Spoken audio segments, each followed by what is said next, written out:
Covid ಕಡಿವಾಣಕ್ಕೆ Bagalkot ಜಿಲ್ಲಾಡಳಿತ full alert ಆಗಿದೆ. JN1 virus ಚಿಕಿತ್ಸೆಗೆ ಬಾಗಲಕೋಟೆ ಜಿಲ್ಲಾಸ್ಪತ್ರೆಯಲ್ಲಿ ಸಿದ್ಧತೆ ನಡೆದಿದೆ. ಸರ್ಕಾರದ ಆದೇಶದೊಂದಿಗೆ ಜಿಲ್ಲೆಯಲ್ಲಿ ಕೋವಿಡ್ ವಾರ್ಡ್ ಕೂಡ ರೆಡಿ ಆಗಿದೆ. 40 oxygen bed, 10 ICU bed, 15 ventilator ವ್ಯವಸ್ಥೆಯನ್ನ ಮಾಡಿಕೊಳ್ಳಲಾಗಿದೆ. 18 ಜನ ನರ್ಸ್ಗಳು ಸೇರಿದಂತೆ 4 ನುರಿತ ವೈದ್ಯರ ತಂಡವನ್ನು ಕೂಡ ನೇಮಕ ಮಾಡಲಾಗಿದೆ. ನೋಡಿ, ಎಲ್ಲ ಕಡೆಯಲ್ಲೂ ಕೂಡ ಅಲರ್ಟ್ ಆಗಲಾಗ್ತಾ ಇದೆ.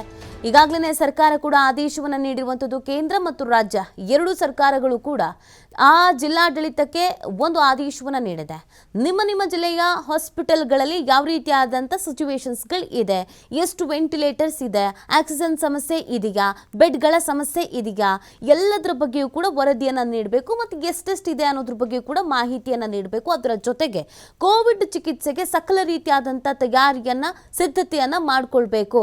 ಜಿಲ್ಲಾಡಳಿತದಿಂದ ಆಗಿರಬಹುದು ಅಥವಾ ಸರ್ಕಾರದ ಕಡೆಯಿಂದ ಆಗಿರಬಹುದು, ಯಾವುದೇ ರೀತಿಯಾದಂಥ ಮೋಸ ಅನ್ಯಾಯ ಅನ್ನೋದು ಆಗಬಾರದು. ಎಲ್ಲ ರೀತಿಯಾದಂಥ ಸಿದ್ಧತೆ ಆಗಿರಬೇಕು ಅಂತ. ಯಾಕಂದರೆ ಕಳೆದ 2 ಸೀಸನ್ ಕರೋನಾ ಏನಿತ್ತು ಆಗಲೂ ಕೂಡ ಒಂದಷ್ಟು ಹಗರಣಗಳು ಆಗಿದ್ವು. ಬೆಡ್ ಇದ್ದು ಬೆಡ್ ಇಲ್ಲ ಅಂತ ಹೇಳಿದ್ದು ಇದೆ, ಆಕ್ಸಿಜನ್ ಇದ್ದು ಇಲ್ಲ ಅಂತ ಹೇಳಿದ್ದು ಇದೆ, ವೆಂಟಿಲೇಟರ್ ಇದ್ದು ಇಲ್ಲ ಅಂತ ಹೇಳಿದ್ದು ಇದೆ. ದೊಡ್ಡ ದೊಡ್ಡ ಹಗರಣಗಳು ಕೂಡ ನಡೆದಿದ್ವು ಮತ್ತು ಕೆಲವು ಕಡೆಯಲ್ಲಿ ವ್ಯವಸ್ಥೆ ಅನ್ನೋದು ಕರೆಕ್ಟಾಗಿ ಆಗಿರಲಿಲ್ಲ. ಇದರಿಂದ ಅದೆಷ್ಟು ಜೀವಗಳು ಕೂಡ ಹೋಗಿತ್ತು.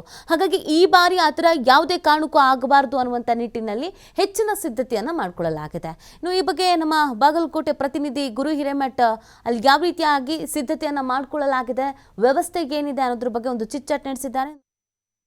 ರಾಜ್ಯದಲ್ಲಿ ಮತ್ತೆ ಕೋವಿಡ್ ರೂಪಾಂತರಿ JN1 ಈಗಾಗಲೇ ರಾಜ್ಯಕ್ಕೆ ಕಾಲಿಟ್ಟಿರುವಂಥದ್ದು. ಈಗ ನಾನು ಬಾಗಲಕೋಟೆಯ ಜಿಲ್ಲೆಗೆ ಸಂಬಂಧಪಟ್ಟಂತೆ ಜಿಲ್ಲಾ ಆಸ್ಪತ್ರೆಯ ಮುಂಭಾಗದಲ್ಲಿ ನಾನಿದ್ದೇನೆ. ನೀವು ದೃಶ್ಯಾವಳಿಗಳಲ್ಲಿ ನೋಡ್ಬೋದು ಜಿಲ್ಲಾ ಆಸ್ಪತ್ರೆಯಲ್ಲಿ ಯಾವ ರೀತಿಯಾಗಿ ಈಗಾಗಲೇ ಸರ್ಕಾರದ ಸುತ್ತೋಲೆಗೋಸ್ಕರವಾಗಿ ಈಗಾಗಲೇ ಸಕಲ ಸಿದ್ಧತೆಯನ್ನು ಯಾವ ರೀತಿಯಾಗಿ ಮಾಡಿಕೊಂಡಿದ್ದಾರೆ. ಯಾಕಂತಂದರೆ ನೀವು ದೃಶ್ಯಾವಳಿಗಳಲ್ಲಿ ನೋಡ್ಬೋದು, ಈಗಾಗಲೇ ಪ್ರತ್ಯೇಕವಾಗಿ 20 ವೆಂಟಿಲೇಟರ್ ಬೆಡ್ಗಳನ್ನು ಕೂಡ ವ್ಯವಸ್ಥೆಯನ್ನು ಮಾಡಿರುವಂಥದ್ದು.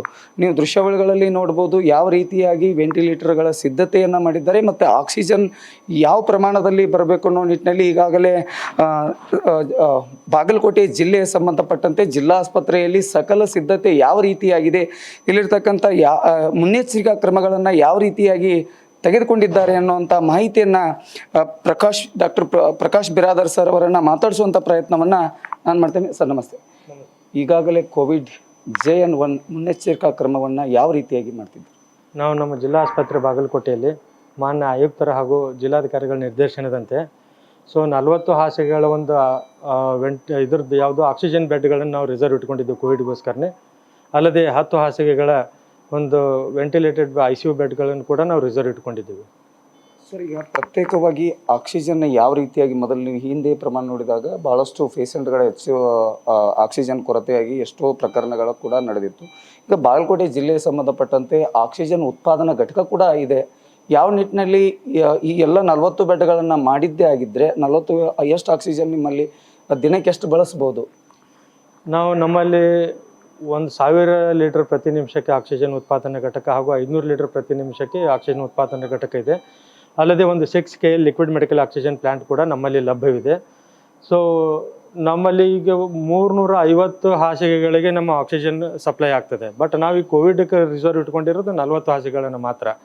ಇದರಲ್ಲಿ ಕೋವಿಡ್ ಪೇಷಂಟ್ ಕಂಡೀಷನ್ ಯಾವ ಥರ ಇರ್ತದೆ, ಅದಕ್ಕೆ ಆಕ್ಸಿಜನ್ ಅವಶ್ಯಕತೆ ಇದೆಯೋ ಇಲ್ಲಂತೆ ಫಿಸಿಷಿಯನ್ ಡಿಸೈಡ್ ಮಾಡಿ ಅದರ ಜೊತೆಗೆ ಅದರ ಸ್ಯಾಚುರೇಷನ್ ಎಷ್ಟಿದೆ ನೋಡಿಕೊಂಡು ಅದರ ಆಕ್ಸಿಜನ್ ಪ್ರಮಾಣವನ್ನು ನಿಗದಿಪಡಿಸ್ತಾರೆ. ಸರ್, ಈಗ ಟೋಟಲ್ ಆಗಿ ವೈದ್ಯರನ್ನು ಯಾವ ರೀತಿಯಾಗಿ ಇದಕ್ಕೆ ಸ್ಪಷ್ಟೀಕರಣವನ್ನು ಕೊಟ್ಟಿದ್ದೀರಿ? ವೈದ್ಯರನ್ನ ಎಷ್ಟೋ ಸಿಬ್ಬಂದಿಗಳನ್ನು ನೀವು ಈಗಾಗಲೇ ನಿಯೋಜನೆ ಮಾಡಿದ್ದೀರಿ? ನಾವೀಗ ಈ ಸದ್ಯಕ್ಕೆ 50 ಹಾಸಿಗೆಗಳಿಗೆ ನಾವು ಸುಮಾರು ಈಗ 15 ಜನ ಸಿಬ್ಬಂದಿಗಳನ್ನು ಹಾಗೂ 4 ಜನ ನುರಿತ ವೈದ್ಯರನ್ನ ನಿಯೋಜನೆ ಮಾಡಿದ್ದೀವಿ. ಅಲ್ಲದೆ ಎಲ್ಲ ಸಿಬ್ಬಂದಿಗಳಿಗೂ ಇದ್ರ ಕುರಿತಾಗಿ ತರಬೇತಿಯನ್ನು ಕೂಡ ನಾವು ರಿಫ್ರೆಶ್ಮೆಂಟ್ ತರಬೇತಿಯನ್ನು ಕೂಡ ಕೊಡ್ತಾ ಇದ್ದೀವಿ. ಇವತ್ತಿನ ಸಂಬಂಧಪಟ್ಟಂತೆ ಬಾಗಲಕೋಟೆಯಲ್ಲಿ ಏನಾದರೂ ಈಗ ಪೇಷಂಟ್ಗಳು ಬರೋದಾಗಿ ಚೆಕಿಂಗ್ ಯಾವ ರೀತಿಯಾಗಿ ನಡೀತಾ ಇದೆ? ಇಲ್ಲ, ಈಗ ನಮ್ಮಲ್ಲಿ ಈ ಥರದ ಯಾವುದೇ ಥರದ ಆ್ಯಕ್ಟಿವ್ ಕೇಸ್ಗಳು ಕಂಡು ಬಂದಿಲ್ಲ. ನಮ್ಮಲ್ಲಿ ಮಾನ್ಯ ಆಯುಕ್ತರ ನಿರ್ದೇಶನದಂತೆ ಪ್ರತಿ ILA ಕೇಸ್ಗಳಿಗೆ 20 ILA ಕೇಸ್ಗಳಿಗೆ ಒಬ್ಬರಂತೆ ನಾವು ಪರೀಕ್ಷೆ ಮಾಡಲಿಕ್ಕೆ ನಮ್ಮ ಟಾರ್ಗೆಟ್ ಕೊಟ್ಟಿದ್ದಾರೆ. ಅಲ್ಲದೆ ನಮ್ಮ ಜಿಲ್ಲೆಗೆ 120 ಟಾರ್ಗೆಟ್ ಕೊಟ್ಟಿದ್ದಾರೆ ಟೆಸ್ಟ್ ಮಾಡಲಿಕ್ಕೆ. ಅದರಲ್ಲಿ 84 RT-PCR ಹಾಗೂ 36 ರ್ಯಾಟ್ ಟೆಸ್ಟ್ಗಳನ್ನು ನಮಗೆ ಟಾರ್ಗೆಟ್ ಕೊಟ್ಟಿದ್ದಾರೆ. ಇವತ್ತು ನಾವೆಲ್ಲ ಪ್ರಿಪ್ರೇಷನ್ ಮಾಡ್ಕೊಳ್ತಾ ಇದ್ದೀವಿ. ಮಾಡಿಕೊಂಡು ನಾವು ತಕ್ಷಣ ಅದನ್ನು ಟೆಸ್ಟಿಂಗ್ ಸ್ಟಾರ್ಟ್ ಮಾಡ್ತೀವಿ. ಇದಿಷ್ಟು ಜಿಲ್ಲೆಯ ಒಂದು ವೈದ್ಯರು ಹೇಳಿರುವಂಥದ್ದು. ಯಾಕಂತಂದರೆ ಬಹುತೇಕವಾಗಿ ಎಲ್ಲ ಸಕಲ ಸಿದ್ಧತೆಗಳನ್ನು ಈಗಾಗಲೇ ನಾವು ಮಾಡಿಕೊಂಡಿದ್ದೇವೆ.